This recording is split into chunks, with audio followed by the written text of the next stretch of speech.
YJ그룹 가문의 호화로운 저택 그 중에서도 가장 깊숙하고 안전한 곳에 위치한 오키드 룸은 하선우가 머무는 공간이었다.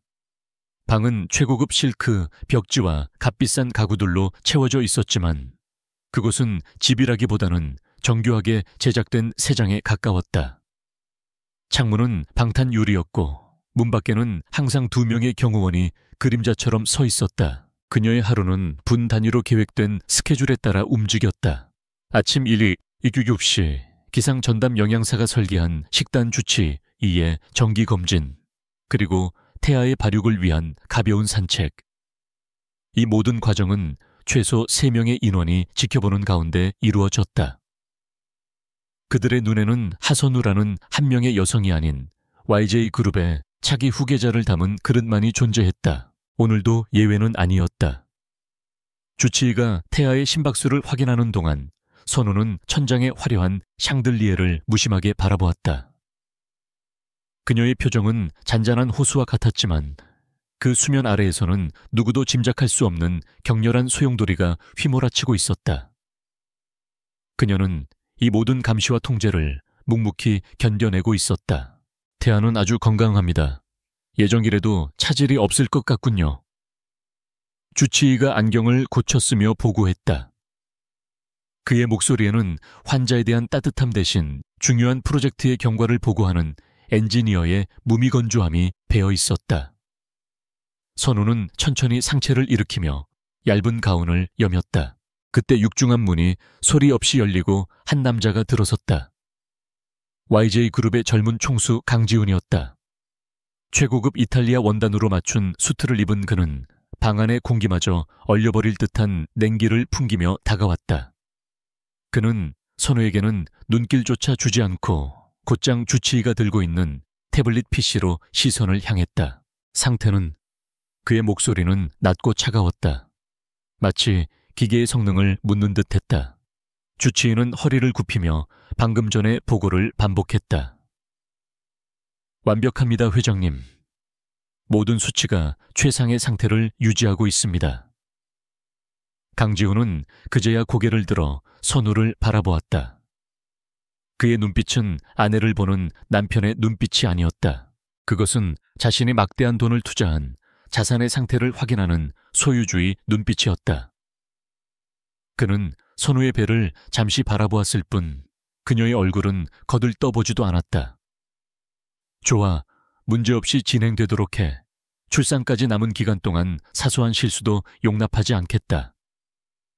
그는 방 안의 모든 사람에게 명령하듯 말했지만 그 말의 핵심은 선우를 향한 것이었다. 선우는 그 모욕적인 시선과 말을 묵묵히 받아냈다. 그녀의 시선이 잠시 2년 전 끔찍했던 그날의 기억으로 향했다. 아버지가 평생을 바친 중소기업이 YG의 계열사에 의해 무너지고 천문학적인 빚더미에 올라앉았을 때였다. 어머니는 충격으로 쓰러져 막대한 병원비를 필요로 했다. 세상의 모든 문이 닫힌 것 같았던 절망의 순간, YJ그룹 법무팀의 변호사가 그녀를 찾아왔다. 그는 서류 한 뭉치를 내밀었다. 그것은 혼인신고서의 형식을 띤 사실상의 자궁 임대 계약서였다. YJ그룹의 유일한 후계자인 강지훈은 정략 결혼을 피하는 대신 건강하고 지적으로 우수한 유전자를 가진 여자를 통해 대를 이을 생각이었다. 하선우 씨의 유전자 정보 건강 상태, 그리고 학력 모두 강 회장님께서 원하시는 기준에 완벽하게 부합합니다. 변호사는 감정 없는 목소리로 말했다. 계약의 내용은 잔인할 정도로 명확했다. 그녀는 아들을 낳는 즉시 모든 친권을 포기하고 강지훈이 지급하는 막대한 보상금을 받고 조용히 사라져야 했다. 그녀는 아내가 아니라 모체로서 고용되는 것이었다. 계약서에는 그녀의 사생활, 식단, 심지어 감정 상태까지 통제하는 조항들이 빽빽하게 적혀 있었다. 어린 하선우는 어떠한 이의도 제기할 수 없으며 갑인 강지훈의 모든 지시에 절대 복종해야 했다. 특히 아이에 대한 모든 권리는 강지훈에게 귀속된다는 조항이 붉은색으로 강조되어 있었다. 선우는 떨리는 손으로 펜을 잡았다. 어머니의 생명과 가족의 파멸을 막기 위해 그녀는 자신의 영혼을 악마에게 팔아야 했다. 그녀가 서명을 마쳤을 때 변호사는 만족스러운 미소를 지으며 말했다. 현명한 선택입니다. 이제부터 당신은 하선우가 아니라 YJ자의 중요한 프로젝트입니다. 그날 이후 하선우는 이 화려한 감옥에 갇혔다. 그녀의 이름은 지워지고 사모님이라는 공허한 호칭으로 불렸지만 그 누구도 그녀를 인간으로 대접하지 않았다. 강지우는 계약 이행을 위한 최소한의 의무 임신을 치른 후 단 한 번도 그녀를 여자로, 아내로, 심지어 사람으로도 보지 않았다. 다시 현재로 돌아온 선우의 눈에 강지훈의 차가운 뒷모습이 비쳤다. 그는 주치의에게 몇 가지 추가 지시를 내린 뒤 방을 나가려다 잠시 멈췄다. 필요한 건 뭐든 최고로 제공해. 하지만 명심해. 저건 내 아이를 담은 도구일 뿐이야. 감정적인 교류 따위는 필요 없어. 그 말은 방 안의 의료진을 향한 것이었지만 선우의 심장을 정확히 꿰뚫는 비수였다. 선우는 손톱이 손바닥을 파고드는 고통을 느끼며 주먹을 쥐었다. 도구. 그래, 그것이 강지훈에게 있어 그녀의 존재 가치였다. 그는 자신이 원하는 것을 얻기 위해 그녀의 모든 것을 빼앗고도 일말의 죄책감조차 느끼지 못했다. 강지훈이 나가자 방 안의 무거운 공기가 조금이나마 가벼워지는 듯 했다. 주치의와 간호사들도 각자의 업무를 마무리하고 방을 나갔다. 혼자 남은 선우는 천천히 침대에서 내려와 방탄 유리로 된 창가로 다가갔다. 창밖으로는 잘 가꾸어진 거대한 정원이 보였지만 그 너머의 세상은 철저히 차단되어 있었다. 그녀는 부드럽게 자신의 배를 감쌌다.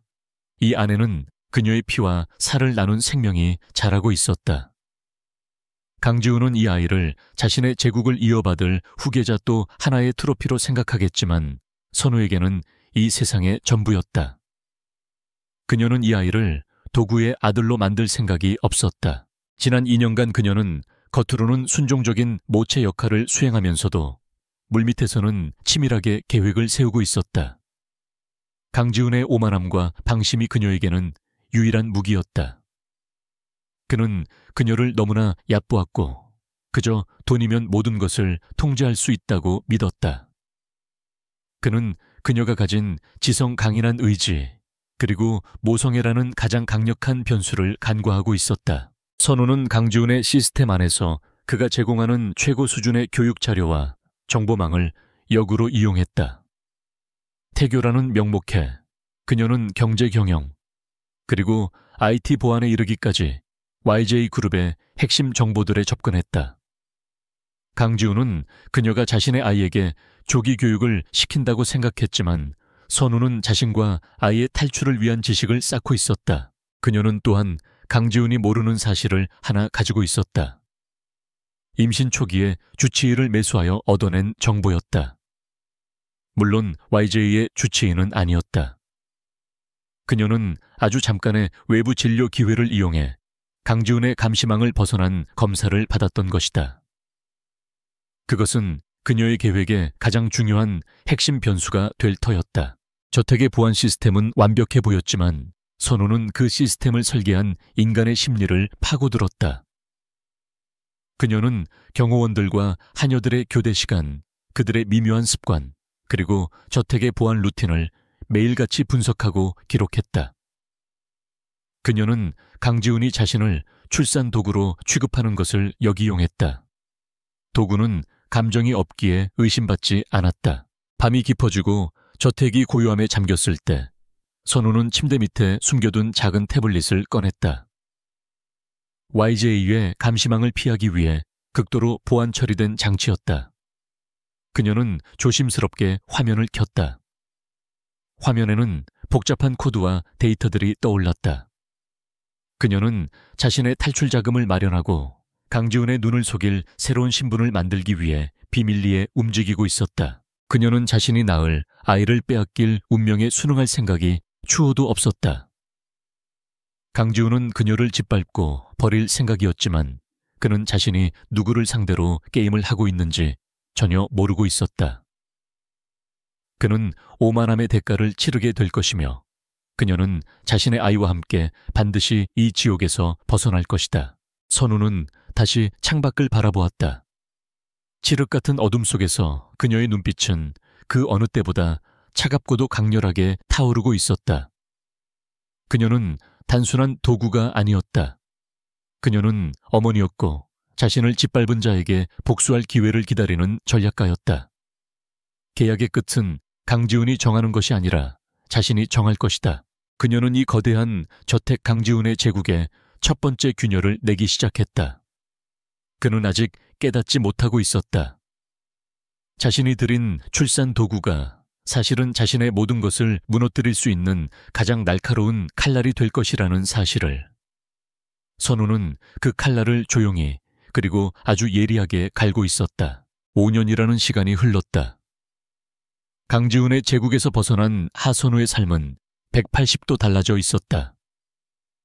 화려했던 오키드 룸 대신 그녀가 정착한 곳은 서울 변두리의 낡고 허름한 연립주택이었다. 방 2개짜리 작은 공간은 사치와는 거리가 멀었지만 그곳에는 감시의 눈길 대신 따뜻한 햇살과 자유로운 공기가 가득했다. 그녀는 더 이상 하선우가 아니었다. 그녀는 하은서라는 새로운 이름으로 살고 있었다. 그리고 그녀의 곁에는 5살배기 아들 김민준이 있었다. 민준은 강지훈의 핏줄이 아닌 그날 밤 병원에서 목숨을 걸고 바꿔치기한 버려질 운명이었던 다른 산모의 아이였다. 선우는 강지훈에게 그의 완벽한 상품을 안겨주는 대신 가장 연약하고 버려진 생명을 구해 함께 도망친 것이었다. 그녀의 진짜 아들 강지훈의 핏줄은 지금쯤 YJ그룹의 황태자로 자라고 있을 터였다. 선우는 가끔 그 아이를 생각했지만 죄책감보다는 자신이 선택한 아이에 대한 강한 책임감을 느꼈다. 이 아이 민준을 지키는 것이 그녀가 강지훈에게 할 수 있는 가장 완벽한 복수이자 그녀 자신을 구원하는 유일한 길이라 믿었다. 선우 아니 은서는 생계를 위해 닥치는 대로 일했다. 낮에는 번역 아르바이트를 했고 밤에는 YJ 저택에서 몰래 익혔던 지식을 활용해 프리랜서 프로그래머로 일했다. 그녀의 생활은 팍팍하고 고단했지만 민준의 작은 손을 잡을 때면 세상 모든 것을 가진 듯 든든했다. 하지만 그녀는 아들 민준이 평범한 아이가 아님을 깨닫는데 오랜 시간이 걸리지 않았다. 민준은 2살 때부터 말 대신 글자를 읽었다. 3살 때는 동네 도서관의 아동 도서를 모두 섭렵하고 어른들의 과학 잡지를 뒤적였다. 선우가 중고로 사준 낡은 컴퓨터 앞에 앉았을 때 아이의 천재성은 폭발적으로 발현하기 시작했다. 그는 장난감 자동차 대신 컴퓨터의 운영체제를 분해하고 재조립하는 것을 놀이로 삼았다. 어느 날 저녁 선우는 녹초가 되어 집으로 돌아왔다. 여느 때처럼 조용히 컴퓨터 앞에 앉아있던 민준이 그녀를 돌아보며 말했다. 엄마, 우리 집 보안 시스템 너무 약해요. 옆집 와이파이 비밀번호랑 똑같은 패턴이었어요. 선우는 순간 숨이 멎는 듯 했다. 5살 아이가 할 수 있는 말의 수준이 아니었다. 그녀는 떨리는 손으로 민준이 수정한 방화벽 설정을 확인했다. 그것은 어설픈 아이에게 장난이 아니었다. 현직 보안 전문가도 감탄할 만큼 정교하고 다층적인 보안 구조였다. 민준아, 이걸 어떻게 알았어? 그녀의 목소리에는 놀라움과 함께 알 수 없는 두려움이 섞여 있었다. 민준은 태연한 얼굴로 모니터를 가리켰다. 그냥 보였어요. 데이터가 흘러가는 길이요. 우리 집으로 들어오는 길은 너무 넓고 문이 많아서 나쁜 사람들이 쉽게 들어올 수 있어요. 그래서 내가 길을 좁히고 문을 새로 만들었어요. 아이는 그것이 블록을 쌓는 것만큼이나 당연하다는 듯이 말했다. 그날 밤 선우는 잠든 민준의 얼굴을 바라보며 깊은 고뇌에 빠졌다. 이 아이는 단순한 영재가 아니었다. 그는 시대를 뛰어넘는 천재였다. 이 비범한 재능은 축복인 동시에 끔찍한 저주가 될 수 있었다.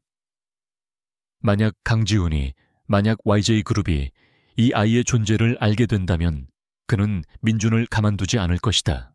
강지훈은 자신이 속았다는 사실을 깨닫는 순간 자신의 진짜 아들이 아닌 이 천재 아이를 빼앗기 위해 혈안이 될 터였다. 그는 아이를 자신의 제국을 확장할 가장 강력한 무기로 이용하려 할 것이다. 선우는 절대로 그렇게 되도록 내버려 둘 수 없었다. 그녀는 아들을 지켜야 했다. 평범한 엄마로서가 아니라 전략가로서 그날부터 선우의 삶은 두 번째 국면을 맞이했다. 그녀는 민준의 재능을 억누르는 대신 그것을 완벽하게 숨기면서 극대화하는 방향으로 전략을 수정했다. 그녀는 민준을 유치원이나 학교에 보내지 않았다. 공교육 시스템은 민준의 재능을 담아낼 수도 없을 뿐더러 아이의 비범함이 외부로 노출될 가장 위험한 통로였기 때문이다. 그녀는 홈스쿨링을 시작했다. 하지만 그것은 일반적인 홈스쿨링이 아니었다. 그녀는 YJ 그룹에서 익힌 모든 지식과 정보를 동원했다. 그녀는 익명성이 보장되는 다크웹을 통해 해외 대학의 고급 프로그래밍 데이터, 과학 인공지능 관련 자료들을 구했다. 그녀는 민준에게 지식을 가르친 것이 아니라 지식의 바다에서 스스로 항해하는 법을 알려주었다. 민준은 스펀지처럼 모든 것을 빨아들였다. 5살 아이는 이미 대학원 수준의 암호학과 알고리즘을 이해하고 있었다. 그는 어머니의 낡은 노트북을 이용해 자신만의 가상 공간을 구축했고 그 안에서 수많은 시뮬레이션을 실행했다. 그는 선우에게 엄마 인터넷은 거대한 도서관인 동시에 전쟁터예요 라고 말했다. 선우는 민준에게 기술뿐만 아니라 세상을 가르쳤다. 그녀는 아들에게 자신의 과거를 미화하거나 숨기지 않았다. 그녀는 강지훈이라는 이름 대신 힘을 가진 오만한 자들에 대해 이야기했다. 힘이 어떻게 인간을 타락시키는지, 그리고 그 힘으로부터 자신을 지키기 위해서는 더 강한 논리와 철저한 익명성이 필요하다고 가르쳤다. 민준은 어머니의 말을 조용히 경청했다. 아이는 감정 표현이 풍부하지 않았지만 어머니가 겪었을 고통과 자신을 지키기 위한 노력을 본능적으로 이해했다. 민준에게 어머니는 유일한 세상이자 반드시 지켜야 할 존재였다. 아이의 천재성은 어머니를 보호하려는 본능과 결합하여 더욱 빠르고 날카롭게 진화했다. 선우는 그들의 존재를 숨기기 위해 2중 3중의 안전장치를 마련했다. 그녀는 프리랜서로 번 돈의 대부분을 현금과 암호화폐로 분산하여 보관했다. 여러 개의 가명 계좌를 사용했으며 거주지 역시 1년에 한 번씩 옮겨 다녔다. 그녀의 삶은 거대한 체스판과 같았고 그녀는 보이지 않는 적 강지훈의 모든 수를 예측하며 한 발 앞서 움직였다. 그러던 어느 날 민준이 평소와 달리 심각한 표정으로 모니터를 응시하고 있었다.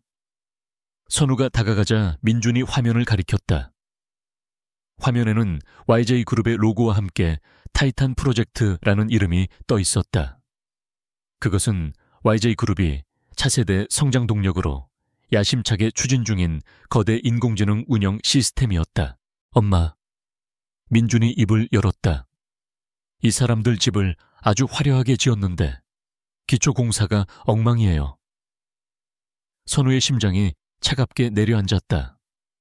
민준아, 그건 위험한 곳이야. 가까이 가지 마. 그녀는 아들이 YJ의 영역에 접근하는 것을 극도로 경계했다. 민준은 고개를 저었다. 내가 들어간 게 아니에요. 그냥 길을 걷다가 본 거예요. 저 시스템 겉은 화려한데 안에 심각한 구멍이 있어요.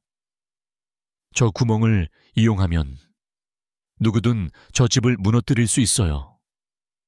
아이의 눈이 차갑게 빛났다. 그 눈빛은 5살 아이의 것이라고는 믿기 힘든 모든 것을 꿰뚫어 보는 듯한 섬뜩한 통찰력을 담고 있었다. 선우는 민준의 어깨를 감싸 안았다. 아들은 이미 그녀의 상상을 초월하는 곳까지 나아가고 있었다. 그녀는 두려웠지만 동시에 기묘한 희열을 느꼈다. 강지훈은 여전히 자신의 제국 꼭대기에서 세상을 내려다보며 오만함에 빠져 있겠지만 그는 몰랐다. 자신의 제국을 송두리째 흔들 수 있는 가장 치명적인 버그가 바로 자신이 5년 전 출산 도구와 함께 버렸다고 생각했던 그곳에서 자라나고 있다는 사실을. 선우는 민준의 머리를 쓰다듬었다. 그래 민준아. 하지만 지금은 때가 아니야. 우리는 더 완벽하게 숨어야 해. 그들이 우리를 절대 찾을 수 없도록. 그녀의 목소리는 단호했다. 어둠 속에서 자라난 천재의 씨앗은 이제 막 싹을 틔우기 시작했다. 선우는 이 연약하지만 강력한 싹을 지키기 위해, 그리고 언젠가 거대한 나무로 자라나 그 오만한 제국에 그늘을 드리울 그날을 위해 다시 한번 마음을 다잡았다. 서울의 심장부 테헤란로에 우뚝 솟은 YJ그룹의 본사 타워는 그 자체로 강지훈의 제국을 상징했다. 유리와 강철로 이루어진 마천루의 최상층 회장 집무실보다 더 은밀하고 중요한 곳에 타이탄 컨트롤 룸이 존재했다. YJ그룹의 모든 것을 관장하는 인공지능 경영 시스템 타이탄의 심장이었다. 강지훈은 거대한 통유리 너머로 분주하게 움직이는 수백 명의 엘리트 엔지니어들을 내려다보고 있었다.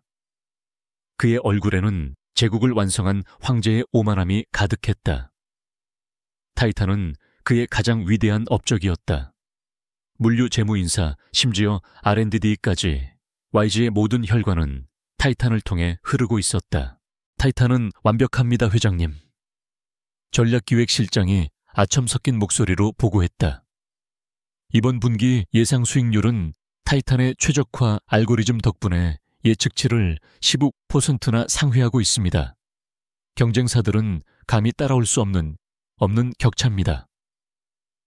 강지훈은 만족스러운 듯 입꼬리를 올렸다. 그는 자신이 구축한 시스템의 완벽함을 의심하지 않았다. 바로 그 순간이었다.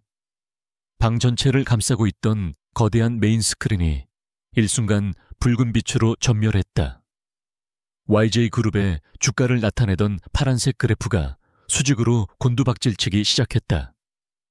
동시에 수십 개의 경고창이 비명처럼 터져나왔다. 경고 타이탄, 코어 접근 시도 감지, 오류 물류 시스템, 데이터 무결성 훼손. 무세운 일이야. 강지훈의 고아미 컨트롤 룸을 울렸다. 방금 전까지 아첨을 늘어놓던 임원들의 얼굴이 하얗게 질렸다. YJ그룹 최고의 보안 전문가인 박상무가 떨리는 손으로 키보드를 두드리며 다급하게 외쳤다. 회장님, 외부 침입입니다. 하지만 이상합니다. 방화벽이 뚫린 게 아닙니다. 강지훈은 단숨에 박상무의 자리로 다가갔다. 말도 안 되는 소리. IJ의 방화벽은 국가정보원 수준이다. 뚫리지 않고서야 어떻게 이런 일이 벌어지지. 그의 목소리에는 분노와 함께 미세한 불안감이 서려 있었다. 타이탄은 그의 자부심 그 자체였기에 이 시스템에 대한 공격은 곧 자신에 대한 정면 도전이었다. 박상무의 임에는 식은땀이 흘렀다. 침입이 아닙니다, 회장님. 마치 처음부터 그곳에 있었던 존재 같습니다. 누군가가 타이탄의 가장 기초적인 명령어 시스템의 근간이 되는 코드를 수정하고 있습니다. 이건 해킹이 아니라 시스템에 대한 재정의에 가깝습니다. 그의 설명은 임원들에게는 외계어처럼 들렸지만 강지훈은 그 말의 무서움을 즉각적으로 깨달았다. 집을 부수는 것이 아니라 집의 설계도를 통째로 바꾸고 있다는 의미였다. YJ라는 거대한 기계의 톱니바퀴들이 하나둘씩 어긋나기 시작했다. 동해안으로 향하던 물류 트럭들이 갑자기 서해안으로 방향을 틀었고 재무제표의 숫자들은 의미 없는 조합으로 뒤섞였다. 당장 차단의 침입자의 접근을 막아 강지훈이 으르렁거렸다. 박상무는 절망적인 표정으로 고개를 저었다. 불가능합니다, 회장님. 범인은 이미 타이탄의 핵 안에 있습니다. 강제로 차단하려다가는 시스템 전체가 붕괴할 수 있습니다. YJ 그룹 전체가 마비될 거란 뜻입니다. 컨트롤 룸의 공기는 얼음장처럼 차가워졌다. YJ 그룹의 주가는 개장 30분 만에 하한가를 기록했다. YJ 타이탄 시스템 마비, 원인 불명의 오류, 그룹 전체 기능 정지라는 속보가 모든 언론의 헤드라인을 장식했다. 월스트리트에서 시작된 패닉은 전 세계 금융시장으로 번져나갔다. 강지훈은 집무실로 돌아와 값비싼 위스키 잔을 벽난로에 집어 던졌다. 유리가 박살나는 소리와 함께 그의 분노가 폭발했다. 감히 누가 내 것을 건드려. 그는 평생 실패라고는 모르고 살았다. 원하는 것은 무엇이든 가졌고 필요 없는 것은 가차없이 버렸다. 하선우가 그랬던 것처럼 그는 즉시 타이탄 시스템을 설계했던 국내 최고의 AI 권위이자 차 교수에게 연락했다. 화상통화에 연결된 차 교수의 얼굴은 사색이 되어 있었다. 회장님, 이건 믿을 수가 없습니다. 타이탄의 아키텍처는 제가 설계했지만 지금 이 공격자는 저보다 타이탄을 더 깊숙이 이해하고 있습니다. 강지훈의 눈이 맹수처럼 번뜩였다. 그게 무슨 소리야? 당신이 만든 걸 당신보다 더 잘하는 놈이 대체 누구란 말인가? 차 교수는 마른 침을 삼켰다. 이건 무차별적인 파괴가 아닙니다, 회장님. 공격자는 마치 외과 의사처럼 시스템의 가장 약한 고리만을 정확하게 도려내고 있습니다. 제가 미처 발견하지 못했던 혹은 알면서도 묵인했던 사소한 결함들 말입니다. 차 교수의 말은 강지훈에게 더 큰 충격을 안겨주었다. 이것은 단순한 경쟁사의 방해 공작이 아니었다. YJA의 심장부에 대한 정밀 타격이었다. 그의 목적이 뭐라고 생각하나? 강지훈이 낮게 물었다. 차 교수는 잠시 망설이다가 대답했다. 돈이나 정보 탈취가 목적이었다면 벌써 끝났을 겁니다. 하지만 이건 마치 YJ를 조롱하고 회장님께 경고를 보내는 것 같습니다. 그 순간 강지훈의 머릿속에 5년 전 자신이 출산 도구라 부르며 내쫓았던 한 여자의 얼굴이 아주 희미하게 스쳐 지나갔다. 하지만 그는 곧바로 그 생각을 지워버렸다. 그 여자 감히 불가능한 일이었다. 그녀는 그저 돈에 팔려온 어리석은 여자일 뿐이었다. 지금의 위기와 그녀를 연결하는 것은 그의 오만함이 허락하지 않았다. 그는 다시 컨트롤룸으로 내려갔다. 엔지니어들은 속수무책이었다. 공격자는 흔적을 남기지 않았다. 그들은 시스템 안에서 유령처럼 움직이며 YJ그룹을 서서히 침몰시키고 있었다. 강지훈은 처음으로 두려움이라는 감정을 느꼈다. 자신의 완벽한 제국이 이름 모를 적에 의해 모래성처럼 무너져 내릴 수도 있다는 공포였다. 그는 비상이사회를 소집했다. 평생 그에게 고개 숙여왔던 늙은 이사들이 처음으로 동요하는 모습을 보였다. 회장님, 이 사태를 어떻게 책임지실 겁니까? 당장 범인을 잡지 못하면 투자자들이 모두 등을 돌릴 겁니다. 강지훈은 그들의 아우성을 묵묵히 들었다. 회의가 끝나고 박 상무가 떨리는 목소리로 그를 불렀다. 회장님, 방금 공격자로부터 메시지 같은 것이 발견되었습니다. 강지훈이 달려가자 모니터 한 구석에 깨진 코드 더미처럼 보이는 것이 있었다.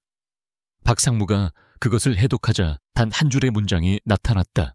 너희의 기초는 결함투성이다. Your foundation is flawed. 그것은 조롱이자 명백한 선전포고였다. 강지훈은 주먹을 불끈 쥐었다. 그의 눈에 이성이 사라지고 상처 입은 짐승의 광기 어린 분노가 타올랐다. 유령, 그래, 유령이라 부르더군. 언론에서 이 정체불명의 해커를 헬리오스 혹은 타이탄의 유령이라고 부르기 시작했다. 그 유령이 누구든 내가 반드시 찾아내서 그 뼈와 살을 분리해버리겠다. 강지훈은 이를 갈았다. 그는 YJ그룹의 모든 정보력과 자금력을 동원해 이 유령을 추적하라고 명령했다. 그는 아직 몰랐다. 자신이 잡으려는 그 무시무시한 유령이 서울 변두리 낡은 연립주택에서 5년 전 자신이 버린 도구의 아들이라는 것을.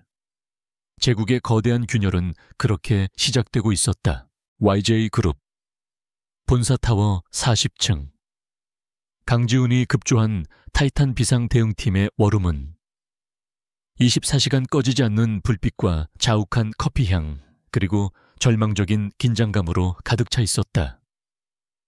전 세계에서 급히 공수해온 최고의 화이트 해커들과 YJ의 핵심 엔지니어들이 수십 개의 모니터 앞에서 사투를 벌이고 있었다. 그러나 지난 며칠간의 상황은 절망적이었다. 유령은 더 이상 YG의 시스템을 전면적으로 마비시키지 않았다. 대신 그는 마치 교향악단의 지휘자처럼 YJ그룹 전체를 농락하기 시작했다. 그는 시스템의 가장 예민한 부분들을 건드렸다. 회장 결제 라인의 승인을 미묘하게 지연시키거나 최고급 VIP 고객들의 데이터를 경쟁사의 데이터와 뒤섞어 버렸다. 피해는 천문학적으로 불어나고 있었지만 그 방식이 너무나 교묘해서 외부에서는 YJ가 그저 거대한 시스템 오류를 겪고 있는 것처럼 보일 뿐이었다.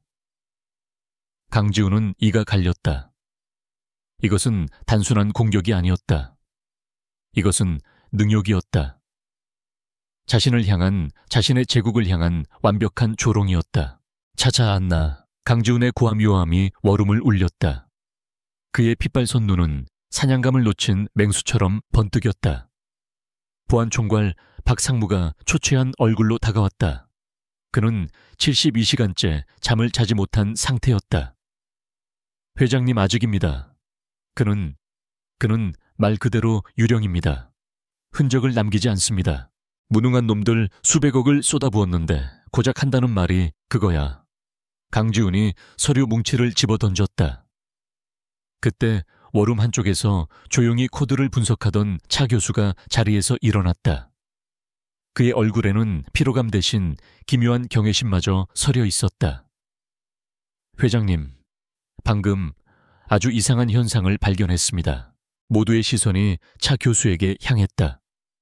그는 메인 스크린에 2개의 코드 블록을 띄웠다. 왼쪽은 30분 전 중국 쪽에서 유입된 2차 공격 시도입니다. 유령이 만든 균열을 틈타 들어온 전형적인 랜섬웨어 공격입니다. 우리 팀도 방금 감지했습니다. 그는 이어서 오른쪽 코드 블록을 가리켰다. 그리고 이것은 그 공격을 무력화시킨 패치 코드입니다. 그런데 이 패치 우리 팀이 만든 것이 아닙니다. 워룸의 공기가 순간 정지했다. 박상무가 믿을 수 없다는 듯 물었다. 그럼 설마 유령이 직접? 차 교수는 천천히 고개를 끄덕였다. 그렇습니다. 유령이 YJ의 시스템을 공격하는 동시에 외부의 다른 공격으로부터 시스템을 보호했습니다. 강지훈은 자신의 귀를 의심했다. 뭐라고? 그놈이 감히 우리를 갖고 노는 건가? 병 주고 약 주는 거야. 단순히 그런 차원이 아닙니다, 회장님. 차 교수는 오른쪽 코드를 확대했다. 이 패치를 보십시오. 이건 예술입니다. 기존의 타이탄 시스템과 완벽하게 호환되면서도 제가 상상하지도 못했던 방식으로 보안 취약점을 해결했습니다. 단 20줄의 코드로요. 이 코드를 작성한 자는 타이탄을 저보다 더 깊고 완벽하게 이해하고 있습니다. 경악. 워룸을 지배한 감정은 공포가 아닌 경외감 섞인 경악이었다. 자신들을 파멸 직전까지 몰고 간 공격자가 동시에 자신들의 시스템을 구원할 수 있는 유일한 존재일 수도 있다는 아이러니. 강지훈은 주먹을 쥐었다. 그의 분노는 새로운 방향으로 타오르기 시작했다. 집착이었다. 그를 헬리오스라고 부르지. 언론에서 태양신 헬리오스의 이름을 따 그를 부르기 시작한 코드명이었다. 태양처럼 모든 것을 비추지만 잡을 수는 없는 존재. 강지훈이 낮게 으르렁거렸다. 좋아, 헬리오스. 이놈은 돈이 목적이 아니야. 명예도 아니겠지. 그는 자신의 능력을 과시하고 있어. 강지훈의 머리가 비상하게 돌아가기 시작했다. 위기는 곧 기회였다. 만약 이 헬리오스라는 존재를 YJ의 손에 넣을 수만 있다면 타이탄은 완벽을 넘어 신의 영역에 도달할 수 있을 터였다. 그는 YJ의 적이 아니라 YJ가 반드시 손에 넣어야 할 궁극의 자산이었다. 지금부터 전략을 변경한다. 강지훈이 선언했다. 더 이상 그를 적으로 규정하지 마라. 그의 정체를 파악하는데 총력을 기울여. YJ 우서의 모든 자원, 모든 인맥을 동원해. 그가 누구든 어디에 있든 반드시 내 앞에 데려와야 한다. 그의 목소리에는 거부할 수 없는 명령의 힘이 실려 있었다. 수색 작업은 전 세계를 대상으로 확대되었다. YJ의 정보팀은 헬리오스가 사용한 미세한 코드 조각, 그가 남긴 유일한 흔적들을 분석하기 시작했다. 그들은 헬리오스의 코딩 스타일이 특정 학파의 그것과 유사하다는 결론을 내렸다. MIT의 인공지능 연구소, 스탠퍼드의 알고리즘 랩, 심지어 이스라엘의 군사기술 부대까지 용의 선상에 올랐다. 강지훈은 YJ의 이름으로 전 세계 AI 및 보안 연구소에 막대한 금액의 연구 지원금을 제안했다. 표면적으로는 기술 협력이었지만 실제로는 헬리오스를 낚기 위한 거대한 그물이었다.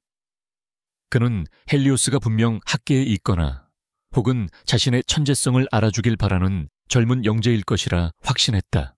한편 서울 변두리의 작은 연립주택, 하선우는 좁은 부엌에서 저녁 식사를 준비하고 있었다. 방 안에서는 민준이가 낡은 노트북 앞에 앉아 키보드를 두드리고 있었다. 화면에는 YJ그룹의 워룸에서 보았던 것과 똑같은 코드들이 떠 있었다. 민준아. 선우가 걱정스러운 목소리로 불렀다. 그녀는 아들이 YJ의 시스템에 접근하고 있다는 것을 알고 있었다. 너무 깊이 들어가면 위험해. 그들이 널 추적할 거야. 민주는 어머니를 돌아보지 않고 대답했다. 괜찮아요, 엄마. 난 그들의 집에 들어간 게 아니니까. 아이는 모니터 한 구석에 작은 창을 띄웠다. YAG와의 보안팀이 헬리오스를 잡기 위해 설치한 허니팟이었다. 이 사람들은 덫을 놨어요. 내가 꿀을 좋아하는 곰이라고 생각하나 봐요. 민준의 작은 손가락이 움직였다. 그는 YAG의 덫을 역이용해 그들의 추적 시스템에 미세한 오류 데이터를 흘려보내고 있었다. 엄마. 민준이 키보드를 멈추고 선우를 바라보았다. 그 집 타이탄에 불이 날 뻔했어요. 다른 나쁜 사람들이 불을 지르려고 했어요. 선우가 놀라 멈칫했다. 민준이 말을 이었다. 그 집이 지금 다 타버리면 불을 끈 사람들이 우리를 찾으러 올지도 몰라요. 그래서 그냥 창문 하나만 고쳐줬어요. 연기가 너무 많이 나지 않게. 선우는 아들의 말을 완벽하게 이해했다. 민준은 YJ를 도운 것이 아니었다. 자신의 존재를 숨기기 위해 YJ라는 거대한 방패막이 무너지지 않도록 관리하고 있었던 것이다. 아들은 이미 YJ의 보안팀은 물론 강지훈의 머리 꼭대기에서 거대한 체스판을 내려다보고 있었다. 선우는 아들의 작은 등을 바라보며 전율했다. 자신이 5년간 어둠 속에서 키워낸 이 작은 씨앗이 이제 거대한 제국을 상대로 자신만의 전쟁을 시작했음을 깨달았다. 강지훈은 지금 전 세계를 뒤지며 헬리오스라는 신기루를 쫓고 있었다. 그는 꿈에도 상상하지 못할 것이다. 자신이 그토록 절박하게 찾는 그 천재 헬리오스가 자신이 출산 도구라 경멸하며 버렸던 여자가 정성껏 키워낸 5살배기 아들이라는 사실을. 강지훈은 YJ를 구원할 열쇠를 찾고 있었지만 그 열쇠는 애초에 그가 제 손으로 내던져 버린 것이었다. 유령의 흔적은 그렇게 가장 가까운 곳에서 가장 치명적인 모습으로 빛나고 있었다. 강지훈의 헬리오스 추격전은 거대한 제국 YJ의 모든 자원을 빨아들이는 블랙홀이 되어가고 있었다. YJ 그룹의 정보팀은 전 세계를 샅샅이 뒤졌다. MIT의 AI 연구소부터 실리콘밸리의 스타트업, 심지어 모사드와 연계된 이스라엘의 사이버 부대까지 의심이 가는 모든 곳에 막대한 자금과 인력이 투입되었다. 하지만 헬리오스는 그들의 그물망을 비웃기라도 하듯 그 어떤 흔적도 남기지 않았다. YJ가 쳐놓은 화려한 허니팟은 텅 비어 있었고 전 세계의 천재들은 헬리오스의 코드 앞에서는 그저 평범한 학생에 불과했다. 강지훈은 매일 아침 용의자 특정 실패라는 보고서를 받아들고 끓어오르는 분노를 억눌러야 했다. 제국은 서서히 그러나 분명히 무너지고 있었다. 헬리오스가 수리했던 창문 외에 타이탄의 근간을 이루는 수백 개의 다른 균열들이 경쟁사들과 2차 해커들에게 노출되기 시작했다. 주가는 방어선을 잃었고 투자자들의 인내심은 바닥을 드러내고 있었다. 강지훈은 절박해졌다. 그는 헬리오스를 찾는 것이 아니라 손에 넣어야만 했다. 사소한 것 하나도 놓치지 마. 전 세계의 모든 데이터 흐름을 분석해 10년 전 빈민가의 컴퓨터 구매 내역이라도 상관없어. 모든 걸 가져와. 강지훈의 비명에 가까운 명령이 월음에 울려 퍼졌다. 절박함이 낳은 이 무차별적인 명령은 역설적이게도 그들이 그토록 찾아 헤매던 유령의 실마리를 수면 위로 떠오르게 했다. YJ역의 슈퍼컴퓨터는 전 세계의 상거래 데이터를 샅샅이 훑기 시작했다. 그러다 마침내 데이터 분석팀의 스크린에 아주 미약하지만 이상한 신호가 하나 잡혔다. 그것은 3일 전 서울 구로동의 한 낡은 전자상가에서 이루어진 현금 거래 내역이었다. 거래 품목은 단종된 군용 등급의 연산 처리 장치 2개. 이게 왜 플래그에 걸린 거지? 분석 요원이 중얼거렸다. 이런 구식 장비를 누가... 현금으로. 이 장비는 일반인은 알지도 못할 뿐더러 15년 전 특정 군사 통신 시스템을 구축하는 데 쓰였던 구형 모델이었다. 하지만 YYG와의 AI는 이 장비의 아키텍처가 타이탄 시스템의 초기 모델과 기묘한 유사점을 공유한다는 것을 발견했다. 박상무는 이 보고를 받고 처음에는 무시했다. 구로동 빈민가에서 산 구식 고물 헬리오스가 아니라 고물상 주인이겠지. 이런 걸로 회장님 시간을 낭비하지 마. 하지만 보고서는 규정상 강지훈에게도 전달되었다. 수백 개의 쓸모없는 보고서 더미 속에서 강지훈의 날카로운 눈이 그 구로동이라는 단어에 잠시 멈췄다. 그는 왜 이 사소한 거래에 마음이 쓰이는지 알 수 없었다. 하지만 MIT와 스탠퍼드에서 아무런 성과도 얻지 못한 지금 그는 지푸라기라도 잡고 싶은 심정이었다. 이 거래 추적해봐. 판매자를 찾아내서 구매자의 인상착이라도 알아내. 그의 지시는 여전히 헬리오스가 성인 남성일 것이라는 전제에 내려졌다.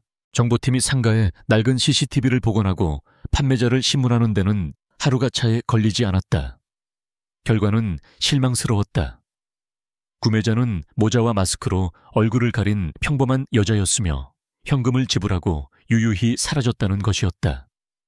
여자라고 젠장 시간만 낭비했군.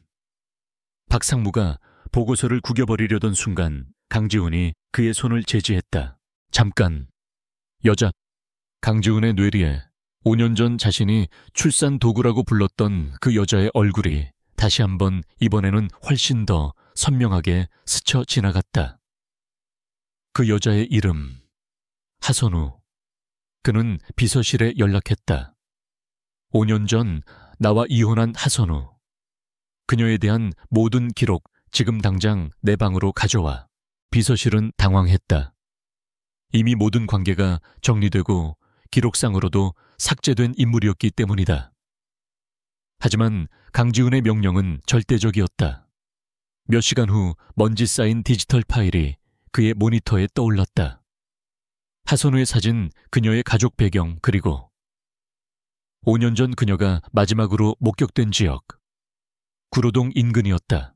강지훈의 심장이 불길하게 요동치기 시작했다. 그는 이 모든 것이 끔찍한 우연의 일치이기를 바랐다. 그는 사설 탐정팀을 구로동 일대에 급파했다. 3일 전 그 장비를 구입한 여자의 동선을 역추적하라고 명령했다.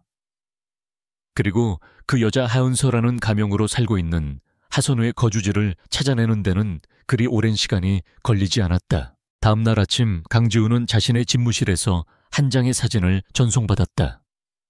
어두운 골목길 낡은 연립주택으로 들어서는 한 여자의 흐릿한 뒷모습, 그리고 그 여자의 손을 잡고 있는 작은 아이의 모습이었다.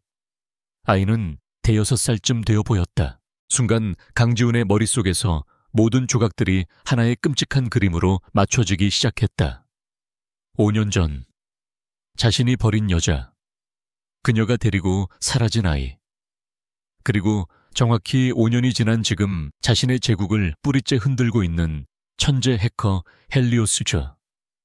헬리오스가 남겼던 단 하나의 메시지, 네오희의 기초는 결함투성이다. 강지훈은 숨을 쉴 수 없었다. 그는 모니터를 노려보며 미친 사람처럼 웃기 시작했다. 하하, 그랬군. 그랬던 거야. 그는 처음부터 속았던 것이다. 그는 자신이 출산 도구로 취급했던 그 여자가 자신의 가장 완벽한 후계자를 훔쳐 달아났다고 생각했다. 그는 그녀가 낳은 아이가 평범한 아이가 아님을, 그 아이가 바로 헬리오스임을 직감했다. 그는 자신이 버린 것이 단순한 여자가 아님을 깨달았다.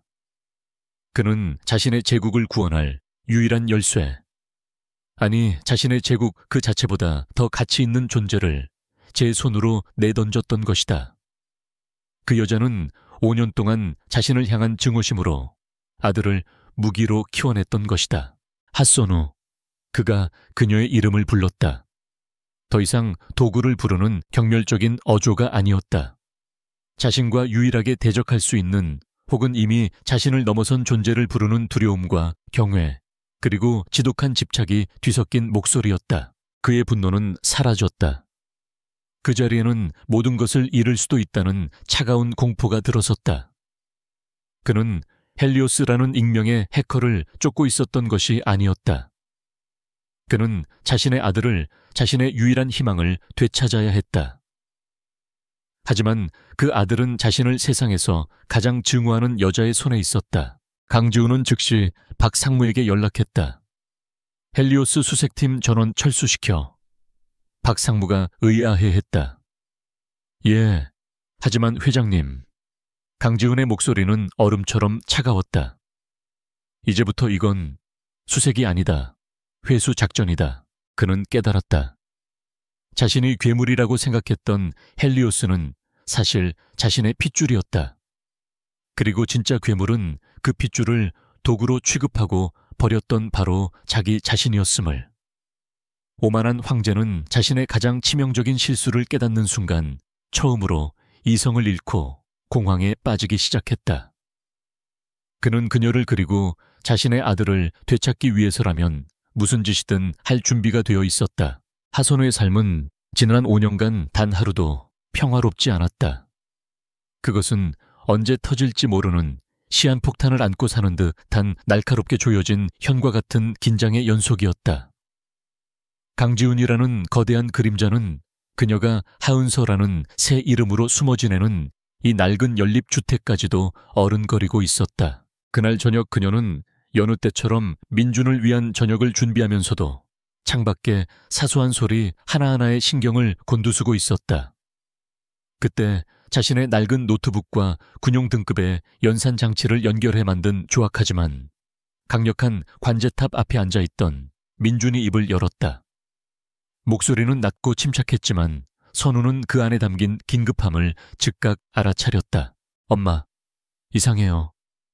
민준은 모니터에서 눈을 떼지 않고 말했다. 선우는 즉시 가스불을 끄고 아들의 곁으로 다가갔다. 뭐가? 화면에는 서울시의 교통정보 공공 CCTV 그리고 통신사 기지국 데이터가 복잡한 그래프로 시각화되어 있었다. 평소에 혼잡한 데이터 흐름과는 확연히 달랐다. 누군가가 검색을 하고 있어요. 민준의 작은 손가락이 특정 지역을 가리켰다. 바로 그들이 살고 있는 구로동 일대였다. 단순한 모니터링이 아니에요. YJ그룹의 타이탄 시스템이 도시 전체의 데이터를 긁어모아서 이 동네를 샅샅이 뒤지고 있어요. 마치 잃어버린 물건을 찾는 것처럼요. 선우의 심장이 차갑게 가라앉았다. 며칠 전 민준의 시스템 업그레이드를 위해 무리해서 구했던 그 군용 장비. 그것이 실수였을까? 강지훈의 절박함이 그의 정보망을 상상 이상으로 촘촘하게 만들었음을 의미했다. 그는 더 이상 헬리오스라는 익명의 해커를 쫓는 것이 아니었다. 그는 하선우의 흔적을 쫓고 있었다. 그들이 우리를 찾았어요, 엄마 셔마. 데이터 흐름이 우리 집을 중심으로 좁혀지고 있어요. 민준의 말은 사형 선고와도 같았다. 선우는 그러나 패닉에 빠지지 않았다. 그녀는 이 순간을 5년 내내 준비해왔다. 그녀는 아들의 어깨를 단단히 붙잡았다. 민준아, 지금부터 5단계 프로토콜이야. 민준은 즉시 고개를 끄덕였다. 아이의 눈빛에서 장난기는 사라지고 어머니와 같은 냉철한 전략가의 모습이 드러났다. 그의 손가락이 키보드 위에서 폭풍처럼 움직였다. 그들이 5년간 사용했던 모든 디지털 흔적을 파괴하는 절차가 시작되었다.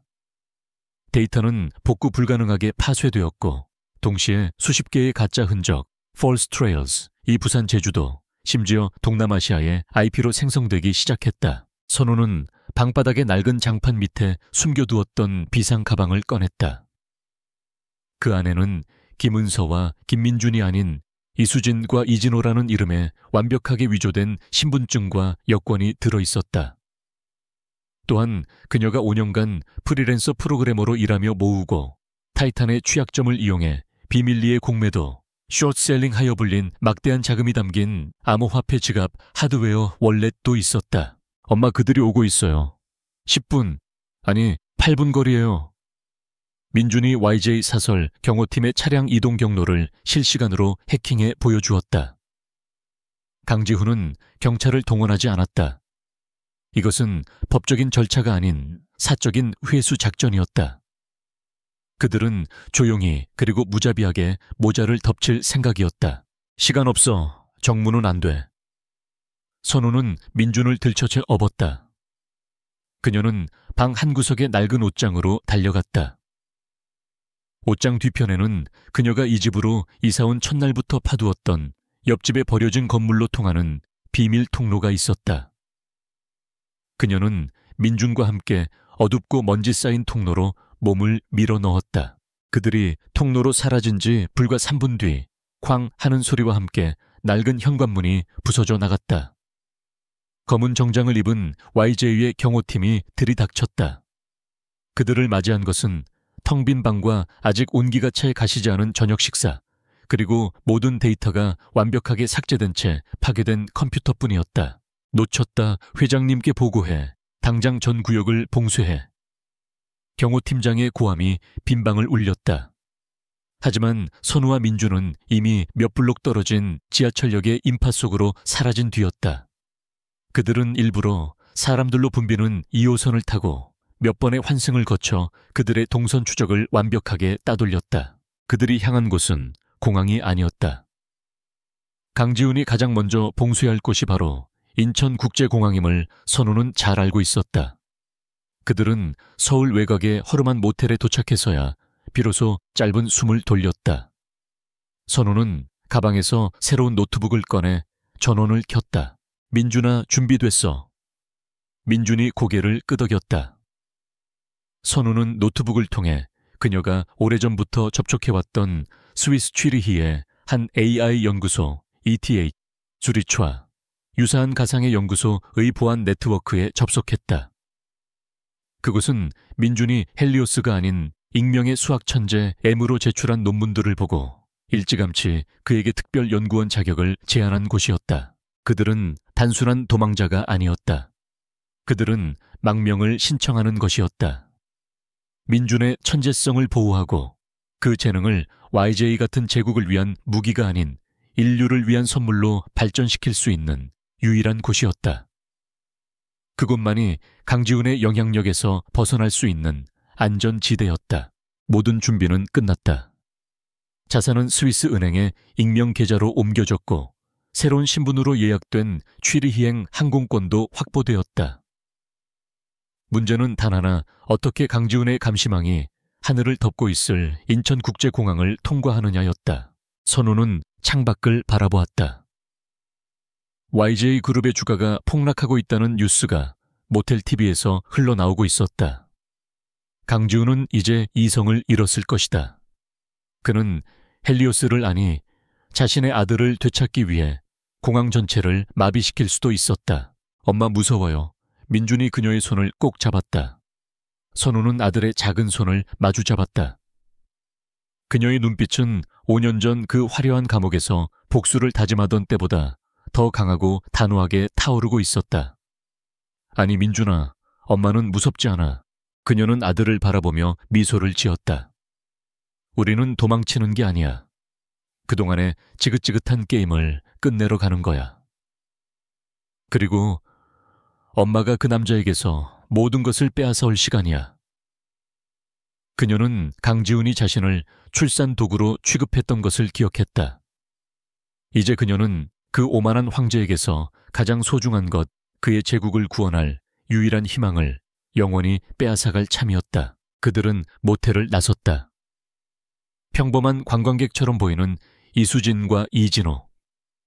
그들의 마지막 목적지는 결전의 장소가 될 인천국제공항이었다.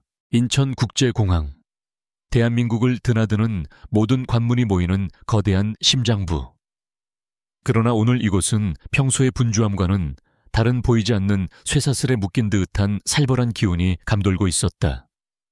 강지훈은 공항 내 가장 은밀한 VIP 라운지를 임시 워룸으로 사용하고 있었다. 그 앞에는 수십 개의 모니터가 공항의 모든 CCTV 화면을 실시간으로 비추고 있었다. 출입국 관리소, 보안 검색대, 면세점, 그리고 각 탑승 게이트까지. YJ 그룹의 사설 경호팀과 그가 매수한 공항 보안팀 인력들이 매 눈으로 단 두 사람, 이수진과 이진호라는 가짜 신분의 하선우와 김민준을 찾고 있었다. 찾았나? 강지훈의 핏발선 눈이 모니터를 훑었다. 그 여자는, 하선우는 보통 여자가 아니야. 그녀의 지성을 과소평가하지 마. 5살짜리 아들을 데리고 있어. 하지만 그 아이가 헬리오스다. 그의 외침은 이성을 잃은 광기처럼 들렸다. 그는 모든 것을 걸었다. 바로 그때 하선우와 민준이 인파에 섞여 공항 터미널로 들어섰다. 그들은 값싼 캐리어를 끌고 약간은 들뜬 표정의 평범한 모자, 여행객처럼 보였다. 선우는 수수한 원피스 차림이었고 민준은 작은 손에 낡아 보이는 휴대용 게임기를 들고 있었다. 그 누구도 이 두 사람이 거대한 YJ 제국을 무너뜨리고 있는 태풍의 눈이라고는 상상할 수 없었던 것이었다. 첫 번째 관문은 항공사 체크인 카운터였다. 강지훈은 YJ의 안면 인식 기술을 공항 시스템에 불법적으로 연동시켜 놓았다. 선우의 얼굴이 데이터베이스와 대조되는 순간 경보가 울릴 터였다. 선우는 심호흡을 하며 여권을 내밀었다. 그녀가 카메라를 응시하던 바로 그 찰나였다. 민준의 손가락이 게임기 위에서 보이지 않을 속도로 움직였다. 아이는 공항의 불안정한 공용 와이파이를 통해 이에 안면 인식 서버에 순간적인 데이터 패킷을 전송했다. 선우의 얼굴 데이터가 서버로 전송되는 0.5초 동안 이수진의 여권 사진 데이터가 강제로 오버랩되었다. 워룸의 모니터에는 승객 이수진 일치라는 녹색 신호가 떴다. 강지훈은 초조하게 모니터를 바라봤지만 시스템은 그들의 존재를 인식하지 못했다. 젠장 아직 도착 안 한 건가? 그가 욕설을 내뱉는 사이 선우는 무사히 탑승권과 수화물 태그를 받았다. 그녀는 민준의 머리를 쓰다듬으며 다음 관문인 보안 검색대로 향했다. 보안 검색대는 그야말로 지옥이었다. 강지훈의 사설 경호원들이 정복을 입은 보안 요원들 사이에 섞여 줄을 선 모든 승객의 얼굴을 직접 확인하고 있었다. 그들의 손에는 5년 전 하선우의 사진과 구로동 CCTV에서 흐릿하게 찍힌 하윤서의 사진이 들려 있었다. 엄마, 저 사람들 우리 사진 갖고 있어. 민준이 게임기를 조작하는 척하며 선우에게 속삭였다. 선우는 동요하지 않았다. 그녀는 침착하게 주변을 살폈다. 저쪽에서 시끄러운 중국인 단체 관광객 무리가 검색대로 몰려들고 있었다. 선우의 눈이 빛났다. 그녀는 민준의 손을 잡고 일부러 그 단체 관광객 무리 속으로 파고들었다. 그리고는 가이드의 발을 실수로 밟고는 서툰 중국어로 사과를 건넸다. 가이드가 인상을 쓰며 소리를 지르는 순간 그들의 주변으로 시선이 집중되었다. 바로 그때 민준이 다시 움직였다. 민준은 검색대의 엑스레이 장비 시스템에 접근했다. 그리고 3번 레인 YJ의 경호원이 지키고 있던 바로 그 레인의 기계에 미확인 폭발물 의심이라는 가짜 경고 신호를 띄웠다. 삐, 삐, 삐. 요란한 경보음과 함께 붉은 경고등이 터져 나왔다. 3번 레인 폐수에 모두 물러서 경호원을 포함한 모든 보안 요원들이 그쪽으로 달려갔다. 아수라장이 된 틈을 타 선우는 민준을 안고 단체 관광객들 사이에 완벽하게 섞여 4번 검색대를 유유히 통과했다. 워룸에서 이 광경을 뒤늦게 발견한 강지훈이 모니터를 주먹으로 내리쳤다. 저 여자다 잡아. 이제 마지막 관문 출국 심사대였다.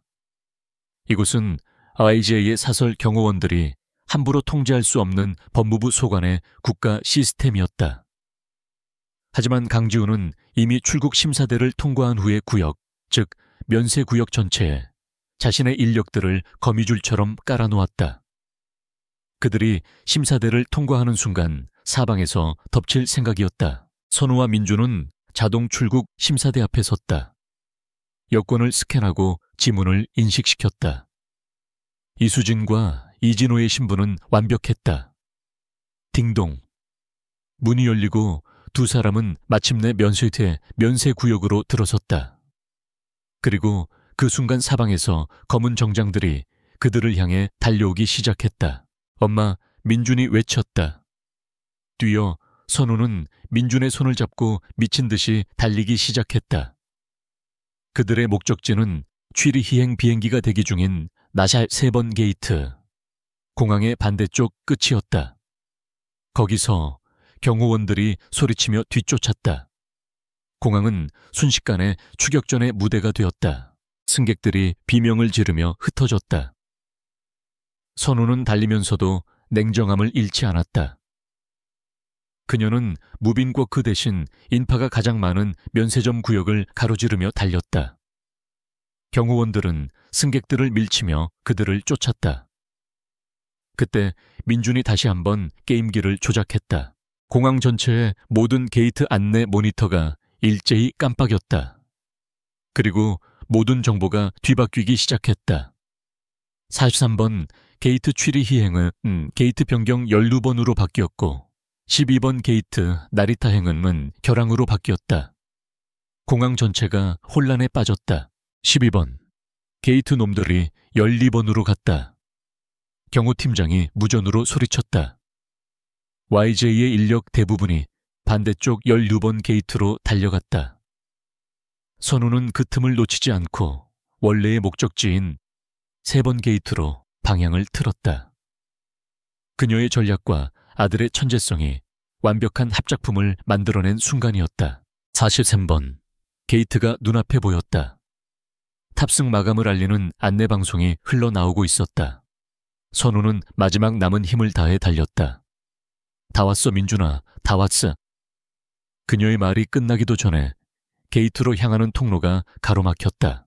그곳에는 YJ의 남은 경호원들과 함께 지옥에서 올라온 악마와도 같은 표정의 강지훈이 서 있었다. 그는 워룸의 모니터를 버리고 직접 달려온 것이었다. 그의 눈은 오직 한 사람 자신의 소나기에서 벗어나려는 하선우와 그녀의 손에 들린 헬리오스, 민준에게 고정되어 있었다. 추격전은 끝났다. 이제 마지막 대면만이 남았다. 43번 게이트 앞.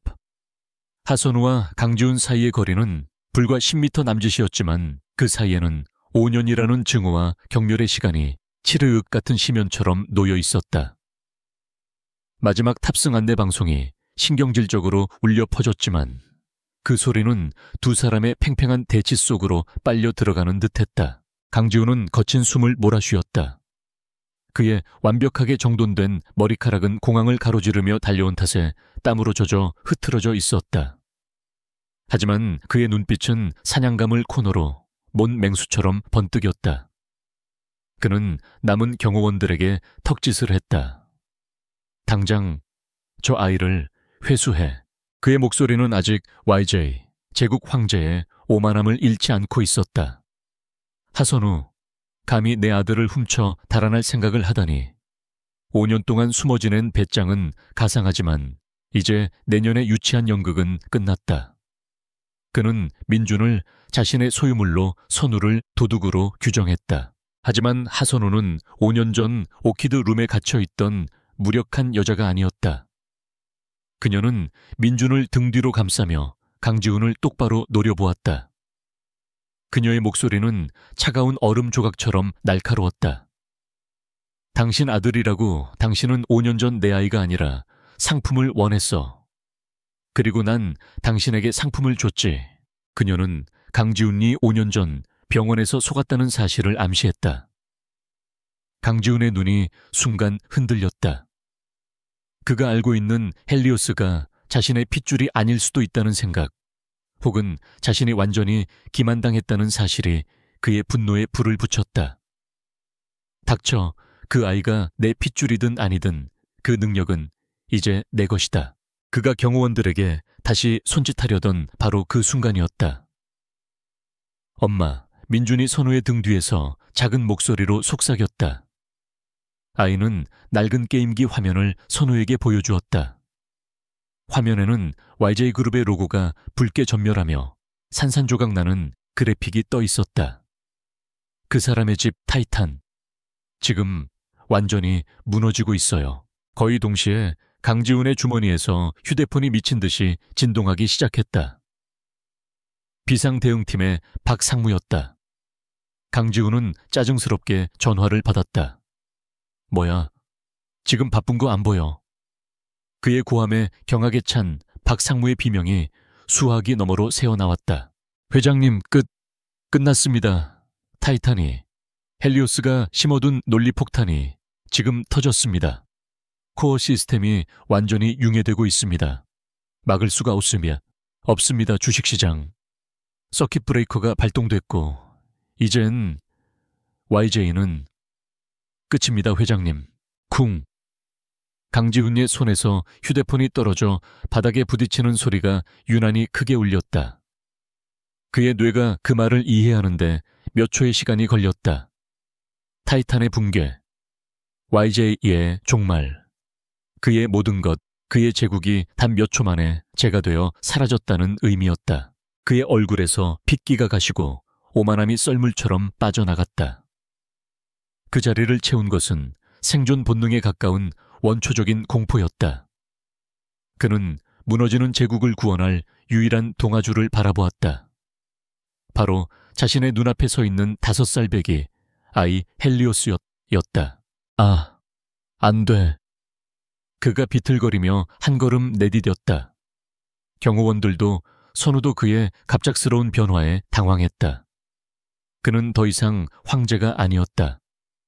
그는 모든 것을 잃고 절벽 끝에 매달린 가장 비참한 인간이었다. 그의 시선은 선우가 아닌 민준에게 고정되었다. 내가 헬리오스지. 그렇지. 그가 아이를 향해 손을 뻗으며 애원하기 시작했다. 살려다오, YJ를. 나를 살려줘. 넌 할 수 있잖아. 넌 천재니까 넌 내 아들이니까 그렇지. 내 아들. 그의 목소리는 광기에 젖어 있었다. 선우가 민준을 끌어안으며 한 걸음 물러섰다. 이 아이는 당신에게 아무런 빚도 지지 않았어. 당신은 5년 전 우리를 버렸어. 당신의 제국 따위 우리와 아무 상관없어. 그녀의 차가운 말은 강지훈의 마지막 남은 이성을 끊어버렸다. 잠깐만. 항공사 직원이 게이트 문을 닫기 위해 움직이자 강지훈은 절박하게 외쳤다.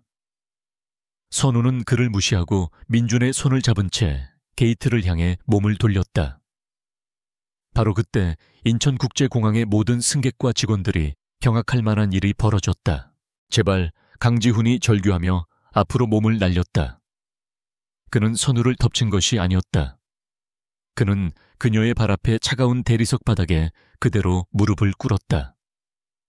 대한민국 경제를 쥐락펴락하던 YJ그룹의 총수 오만함의 화신이었던 강지훈이 그는 선우의 낡은 캐리어 손잡이를 붙잡았다.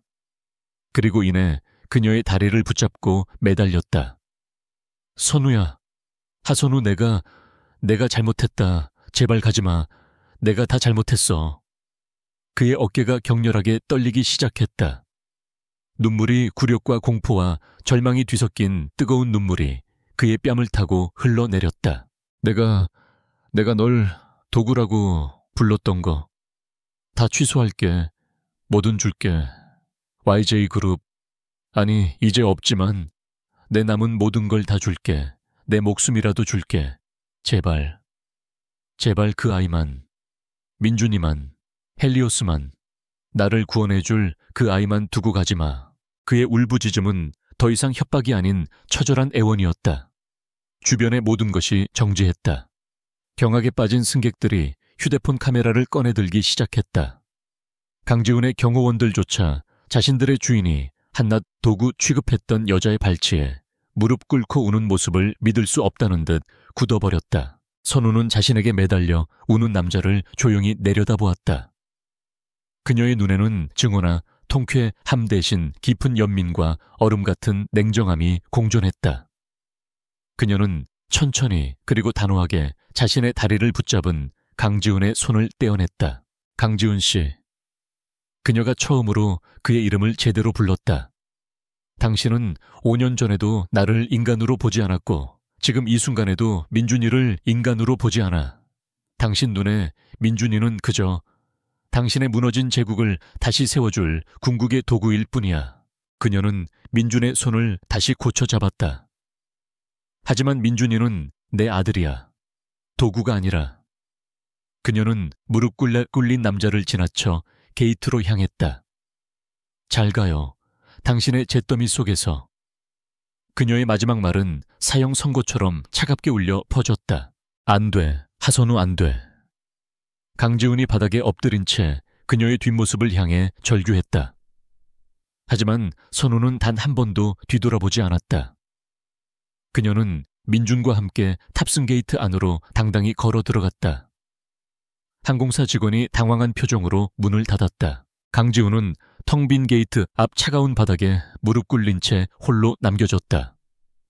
승객들의 카메라 플래시와 수군거림 속에서 YJ 제국의 황제는 그렇게 자신이 버렸던 도구의 뒷모습을 보며 처절하게 무너져 내렸다. 탑승 게이트에 육중한 문이 닫히는 소리는 마치 과거의 삶에 마침표를 찍는 듯 묵직하게 울려 퍼졌다. 하선우는 더 이상 뒤를 돌아보지 않았다.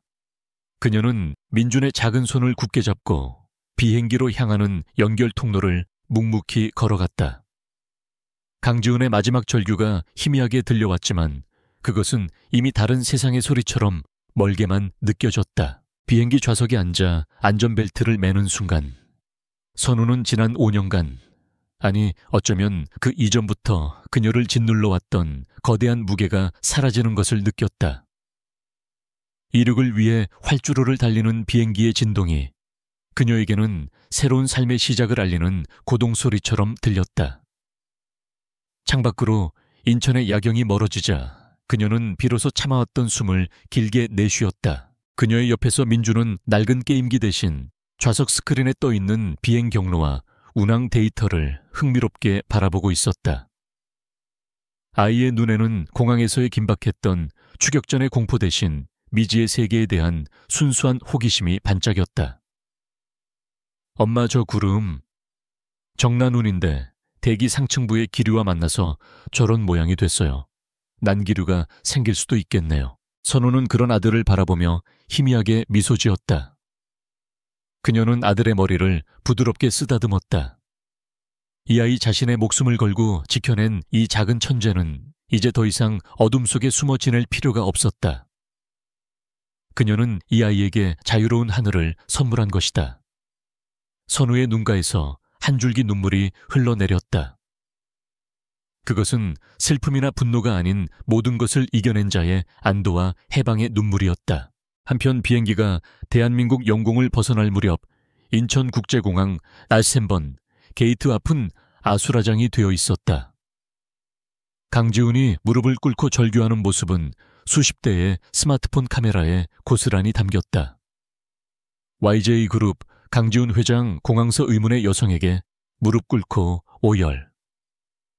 YJ 제국의 충격적인 몰락이라는 제목의 영상과 사진이 실시간으로 인터넷을 뒤덮었다. YJ그룹의 주가 폭락과 타이탄 시스템의 전면 붕괴라는 뉴스 속보와 맞물려 이 영상은 YJ 제국의 종말을 알리는 상징적인 장면이 되었다. 언론사 기자들이 냄새를 맡고 몰려들었을 때 강지훈은 이미 경호원들에게 이끌려 넋이 나간 사람처럼 공항을 빠져나가고 있었다. 그의 눈에는 초점도 그 오만했던 광채도 남아있지 않았다.